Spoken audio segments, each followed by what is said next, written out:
Oi pessoal, meu nome é Paula Leal e hoje a gente vai falar sobre um tema um pouco polêmico, mas que é muito importante que vocês conheçam porque está sendo muito falado, que é o jejum intermitente. A gente sabe que hoje, cada dia mais, as pessoas têm buscado métodos para emagrecer. E o jejum não é uma coisa tão recente. Tem se falado muito agora, mas a gente sabe que é uma cultura milenar. Existem, inclusive, algumas fotos, alguns dizeres de Platão falando que eu jejuo para maior eficiência física e mental. Então, quer dizer, Platão já falava com a sua linguagem rebuscada dos benefícios do jejum.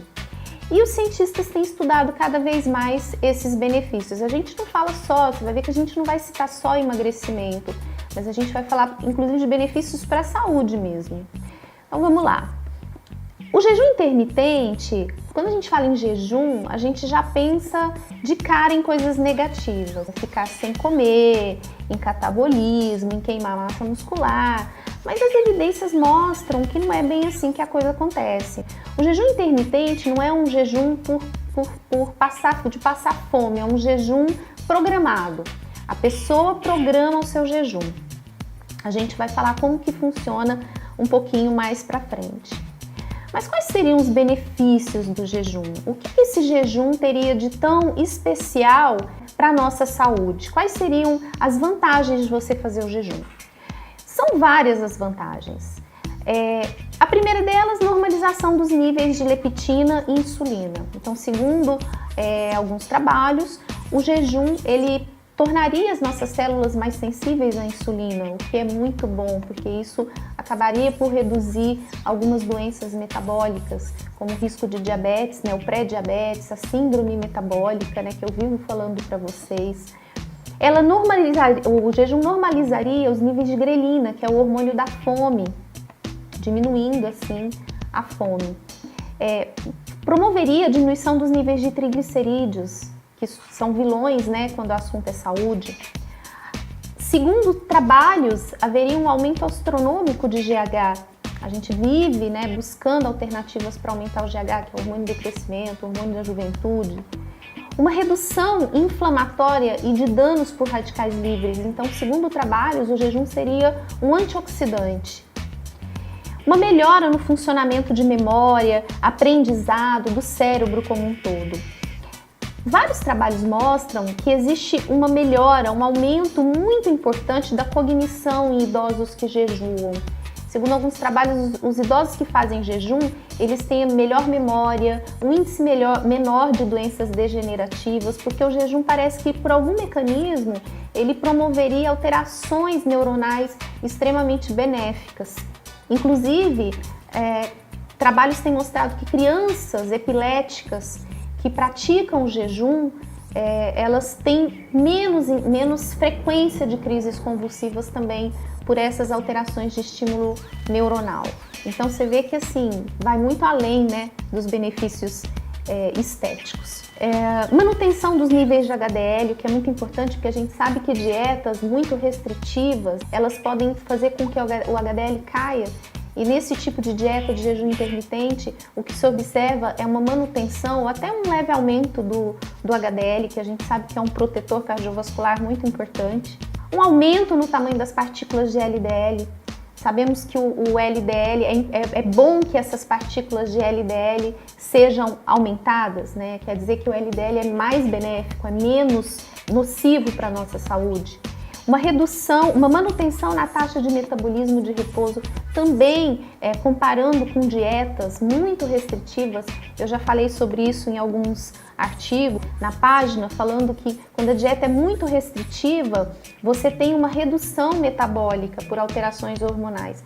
E parece que na dieta do jejum intermitente, você tem um aumento desse metabolismo e não uma diminuição desse metabolismo. E ausência de vários efeitos adversos em relação às outras dietas hipocalóricas convencionais, inclusive preservação de massa magra, que é uma coisa que não acontece em dietas muito restritivas. É muito importante a gente frisar, porque eu já escutei muito isso de pessoas, mas o jejum aumenta os níveis de cortisol. E esse aumento de cortisol, ele pode ser até o que causa alguns fatores benéficos desse jejum intermitente, porque o aumento da produção do cortisol durante o período de jejum, ele gera benefícios. O cortisol é um hormônio que a gente chama de hormônio de estresse. Ele pode, em quantidades moderadas, ser responsável por melhora da nossa atenção, da nossa memória, da nossa cognição. A gente sabe que o cortisol, quando ele está alto, ele nos prepara, né, para vigília. O estresse ele é importante em algumas situações. Então esse cortisol alto, ele seria de uma certa forma até um dos responsáveis por aquelas melhoras cognitivas que a dieta do jejum intermitente pode levar. Inclusive diminuindo, a gente sabe que o cortisol é um anti-inflamatório natural, inclusive diminuindo dores, né, pós-exercício físico. Então parece que as pessoas que fazem jejum têm uma recuperação melhor ao exercício físico do que aquelas pessoas que fazem dietas convencionais. Então melhora a fadiga, melhora a dor.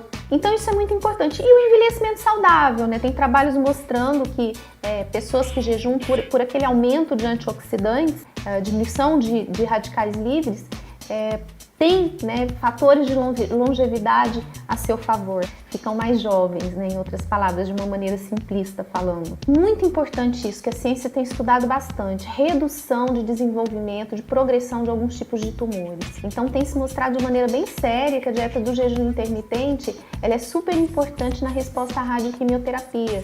Então fizeram alguns trabalhos e mostraram, isso foi feito em rato, mas é uma coisa promissora, que ratos fazendo com tumores, né, sendo submetidos à quimio e radioterapia, quando fazem o jejum, eles têm uma resposta, uma sobrevida maior com a radioterapia e a químio do que aqueles ratos que não fizeram o jejum, que se alimentaram de maneira normal. Já imaginou se a gente puder transferir isso para o ser humano? O tanto que isso aí não seria bacana? Tanto não seria importante? E faz sentido, porque a gente sabe que a obesidade é um fator que predispõe a tumores.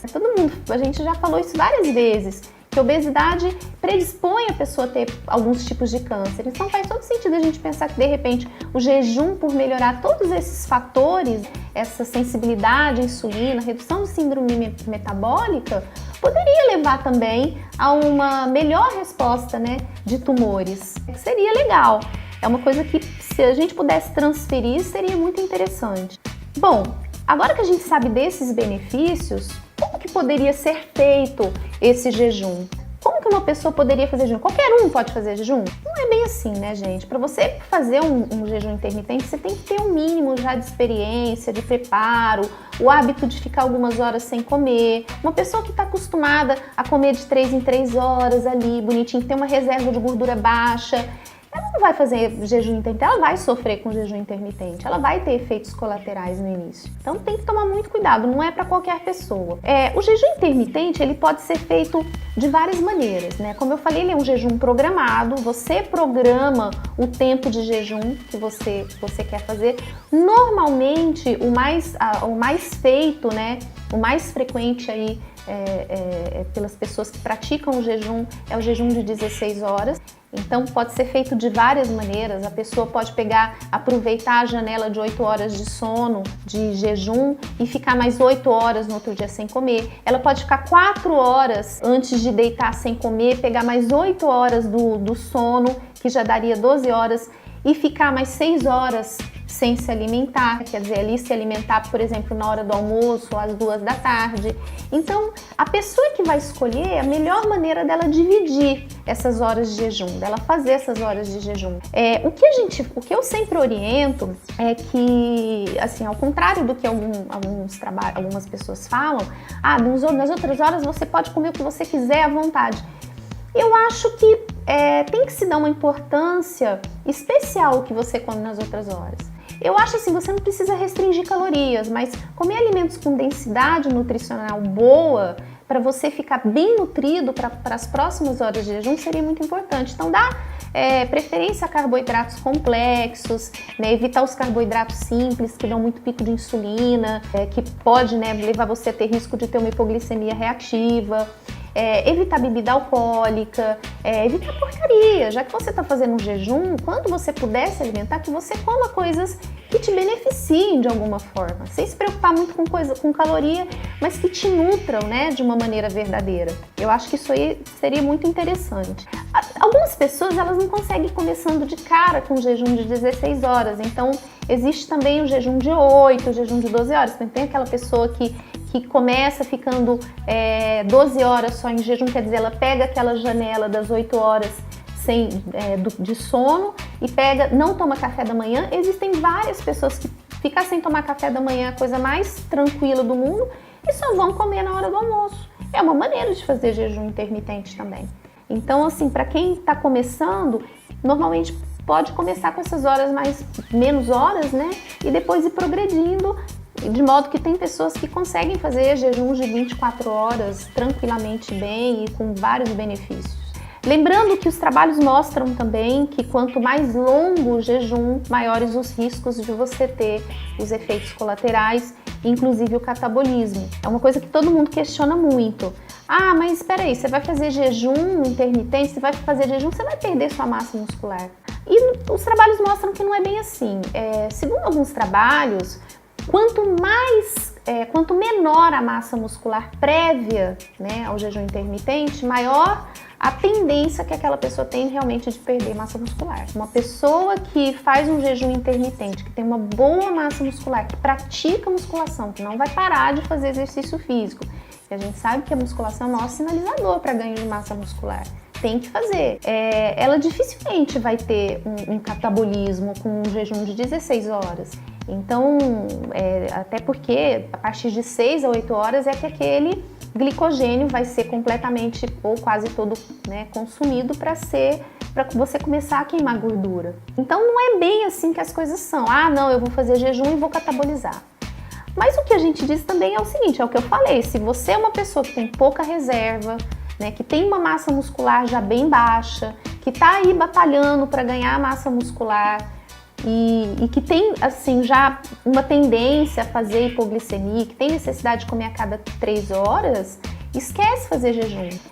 Use outros métodos de emagrecimento. Eu percebo que o jejum intermitente ele é muito bacana para aquelas pessoas que já têm uma reserva, né? Principalmente aquelas pessoas que têm resistência insulínica. Aquelas pessoas que têm resistência insulínica, aquelas pessoas que você vê que já foram gordinhas, que tem elas respondem muito bem ao jejum intermitente.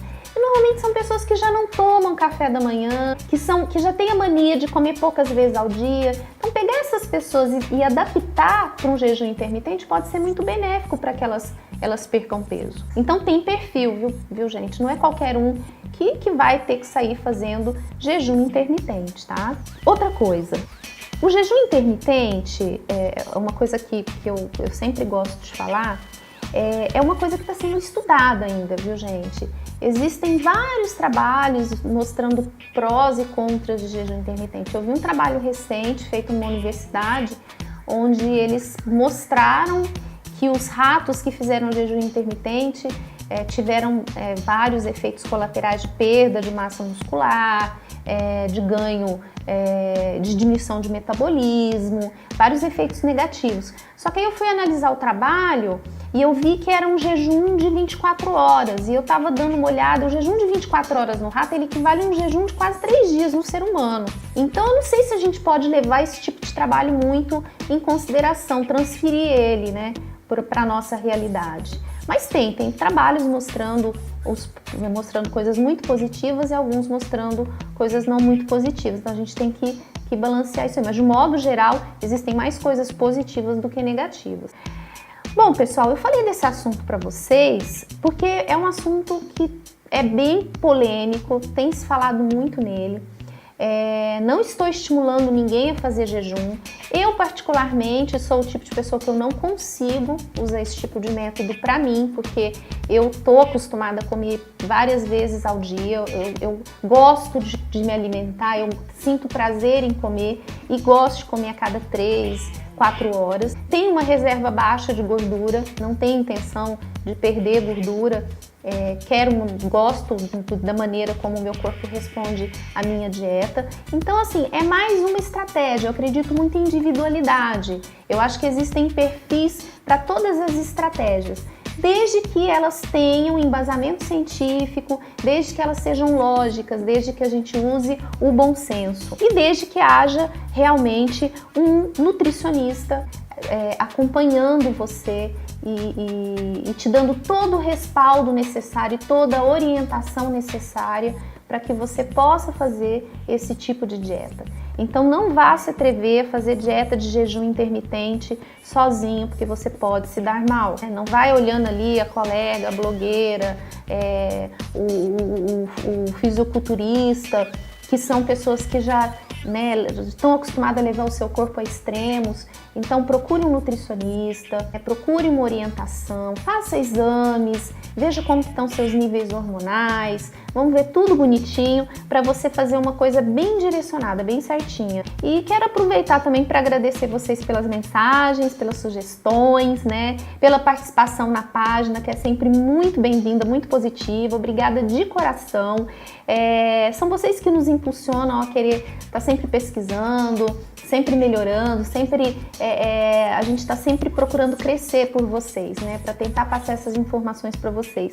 E queria falar para vocês que o que a gente transfere, cada vez que eu ensino alguma coisa, eu transfiro alguma coisa para vocês, eu estou aprendendo também.